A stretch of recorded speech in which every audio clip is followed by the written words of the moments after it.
Hi, my name is John Wright, and I'm the President and Managing Director of the Canadian Management Centre. We're here in Vancouver this morning. We are kicking off our National Thought Leader Series. It is a series that we are focusing all around the hot topic of employee engagement. And a slightly different twist for us is that employee engagement has been talked about for over a decade. A lot of companies are focused on initiatives, but it's not enough.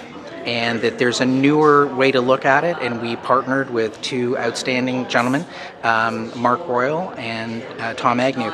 They are the authors of a brand new book. It's called The Enemy of Engagement. The enemy of engagement in our terms is workplace frustration.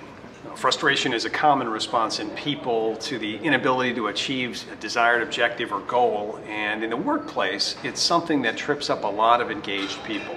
People who are anxious to contribute, where organizations want them from a motivational perspective, but held back in some way from delivering all that they can or the organization needs them to, because perhaps they're not in the right roles that tap into their distinctive skills and capabilities, or perhaps the work environment isn't adequately supportive.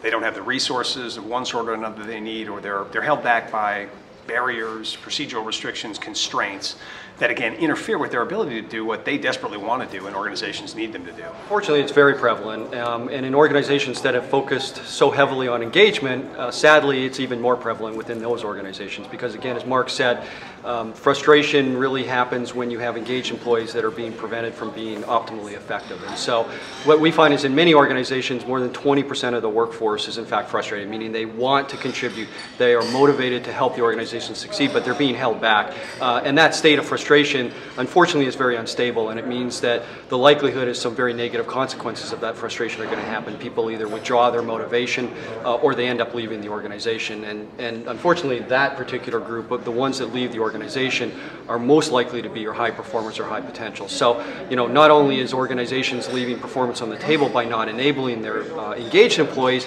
but they also have great risk of losing the very people that they care the most about keeping.